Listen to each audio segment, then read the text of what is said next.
C'est pour moi la caravane la plus importante et la plus attendue. Promouvoir l'entrepreneuriat féminin, mettre en avant des parcours, des échecs, des succès de femmes entrepreneurs, renforcer les capacités des femmes pour les outiller face aux enjeux et aux défis de l'entrepreneuriat. À Weblogy, donc à Abidjan.net, 98% de mes employés sont des femmes.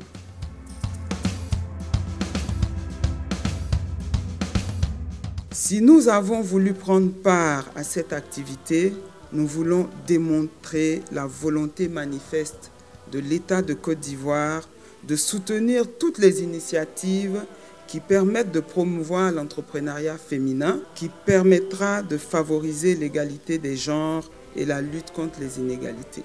Ce thème est également une incitation à nos jeunes sœurs, à nos filles, futurs entrepreneurs, à comprendre qu'elles ne doivent pas avoir peur de s'ouvrir aux autres pour élargir leurs ambitions. C'est vrai que lorsqu'on entend entrepreneur, on a l'impression que c'est quelque chose qui paraît inhumain et on pense que ce n'est pas accessible aux jeunes et surtout aux femmes. Mais moi, je vous invite à essayer d'aller dans cette voie parce que je l'ai fait, donc on peut toutes le faire. Il n'y a pas une intelligence, il y a des intelligences.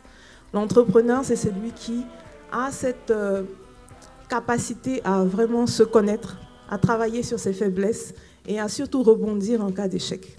Il a aussi cette capacité, vous l'avez vu, à interagir avec les autres, à pouvoir les motiver, à l'aider à accomplir ses objectifs. Donc pour moi, c'est vraiment ces deux intelligences-là qui font l'entrepreneur. L'intelligence intrapersonnelle et interpersonnelle. L'entrepreneuriat, c'est un sacerdoce. L'entrepreneuriat, c'est un combat de tous les instants. Ce qu'il faut retenir dans la question du genre, c'est qu'à aucun moment, la question du genre ne devrait se poser. Parce qu'en tant que femme, nous dirigeons le monde, nous le portons. Donc c'est à nous de montrer en fait que les choses peuvent changer, doivent bouger et montrer qu'on peut faire les choses différemment. Quand la passion vient vers vous et qu'elle vous dit qu'il faut aller vers un autre point, mesdames, formez-vous. Il faut vous former parce que c'est ce qui va vous donner toute cette compétence-là qui va vous accompagner dans tout ce que vous allez faire. Il n'y a jamais d'échec en entrepreneuriat. Il n'y a que des leçons à tirer. Et si vous pensez comme ça, forcément vous allez surmonter toutes les difficultés qui viennent.